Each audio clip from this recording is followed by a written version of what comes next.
Црвено како аларм дека се доцни, жолто како предупредување и зелено за завршена работа. Вице-премиерот Бујар Османи секој вторник на владина седница на премиерот и на колегите им реферира кој дел од планот 369+ е обоен со некој од овие три бои. Според него, планот е билет за влез во Европската Унија, а исполнувањето на реформите ќе биде клучот за отворање на европската врата. Столбовите на овој план се реформите на правосудството, безбедносните служби на јавната администрација. Планот 369+ е усвоен од владата во средината на ноември. Во делот правосудство се доцни со законите за кои требаат во третинско мнозинство. Усвоена е стратегијата за реформи на правосудниот сектор, донесен е закон за престанување на важење на законот за Советот на факти, а се доцни со законот за судови и изменување на законот за судскиот совет поради немање на партиски консензус. Воопшто не сакам ни да реплицирам на опозицијата за критиките дали касниме. Воопшто не сакам ни да кажам денеска дека касниме заради нив. Не е време да меѓу себе се расправаме по однос на овие мерки. Сакаме и вокабуларот и тонот да го имаме различен по однос на планот 369. Ова се за државата важни работи. Не се ниту за едната партија, ниту за владата, ниту за опозицијата. Затоа ја повикувам опозицијата овие закони кои што моментално се црвени заради непостоење на консензус да постигнеме консензус. Законот за заштита на сведоци е донесен во владата, но не и во собранието. За законот не се барат во третинско мнозинство, но владата инсистира и на мислење на опозицијата. Законот за укажувачи е усвоен, а со жолто е законот за бесплатна правна помош за кој се уште има рок, иако не е усвоен во собранието.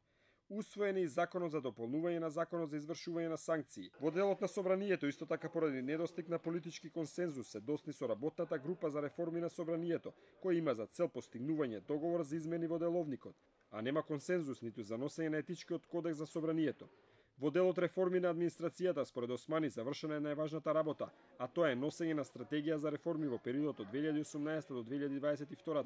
Ова личи бенигно усвојување на стратегија, меѓутоа тоа е сериозна и макотрпна работа.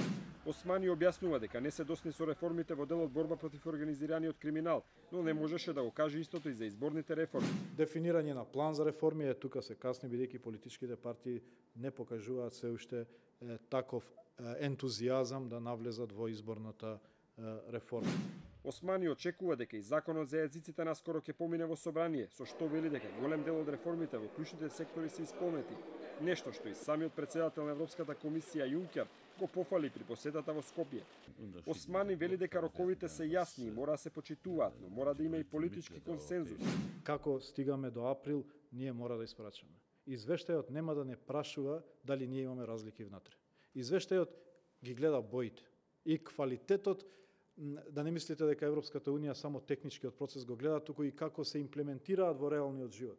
Дали се менува однесувањето на луѓето, дали во правосудството, дали во јавната администрација. Они бараат да се рефлектира духот на законите во секојдневието. Меѓутоа, нема да ги интересира било какво алиби, зашто не се усвоени реформите.